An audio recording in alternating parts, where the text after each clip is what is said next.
चुनरी जोड़े जोड़े नरियल चुनरी चाही चमकदार। चाहिए बलम जी जाई गोरखपुर बाजार।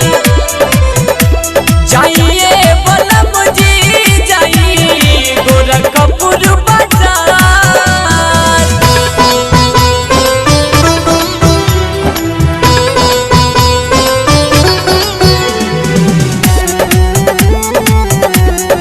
सरस्वती रिकॉर्डिंग स्टूडियो बरवा महादेवा।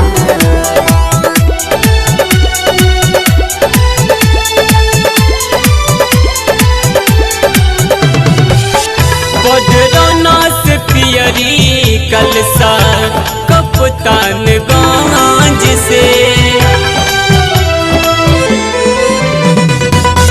बडरौना से पियरी कलसा कप्तानगंज से। देवरिया से दियरी मुनरी महाराजगंज से। हाटा से हार सैया हाटा से हार सैया चाही झमकदार।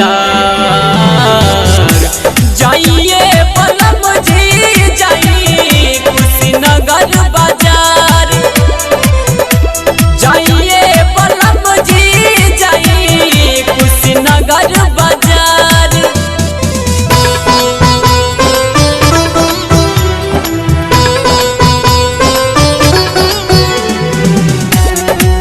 सरस्वती रिकॉर्डिंग स्टूडियो बरवा महादेवा।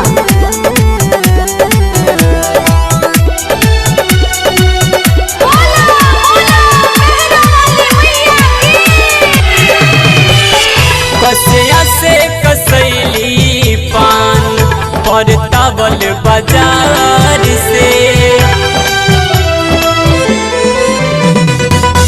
कसिया से कसैली पान परतावल बाजार से।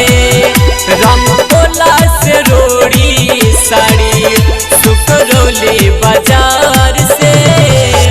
टेकुआ टारिया सोहसा से टेकुआ टारिया सोहसा से सिनुर लालदार। जाइए बलम जी जाई हितिमपुर बाजार। जाइए बलम जी जाई सिसवा बाजार।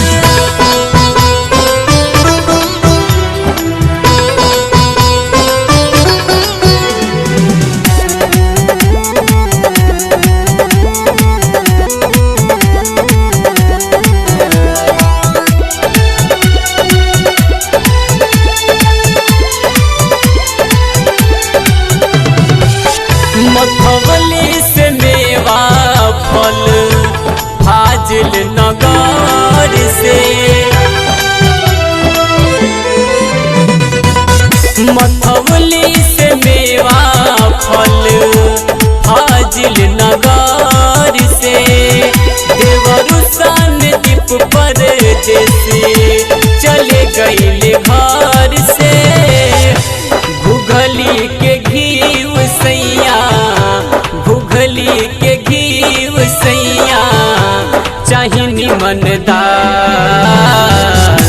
जाइए बलम जी जाई दूधही बाजार। जाइए बलम जी जाई विजयपुर बाजार। सरस्वती रिकॉर्डिंग स्टूडियो बरवा महादेवा।